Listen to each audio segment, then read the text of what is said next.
తెలుగు రాష్ట్రాల్లో నైరుతి రుతుపవనాలు చురుగ్గా కదులుతున్నాయి. ఇప్పటికే తెలంగాణ, ఏపీ వ్యాప్తంగా వర్షాలు కురుస్తున్నాయి. తెలంగాణ రాష్ట్ర ఉపరితల ఆవర్తనం కొనసాగుతున్నందున 2 రోజుల పాటు ఓ మోస్తరు నుంచి భారీ వర్షాలు కురిసే అవకాశం ఉంది.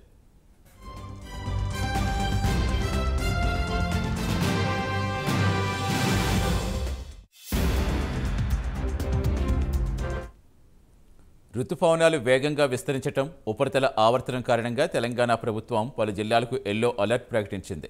గంటకు 30 నుంచి 40 కిలోమీటర్ల వేగంతో ఈదురుగాలు వీచే ప్రమాదం ఉంది.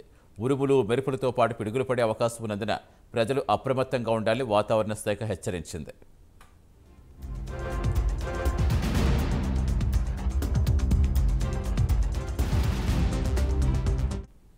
హైదరాబాద్లో 3 రోజులుగా వర్షాలు కురుస్తుండటంతో వాతావరణ శాఖ ఎల్లో అలర్ట్ ప్రకటించిన నేపథ్యంలో జీహెచ్ఎంసీ అప్రమత్తమైంది. వర్షాలతో ఆస్తి, ప్రాణనష్టం జరగకుండా ముందస్తు చర్యలు చేపట్టారు.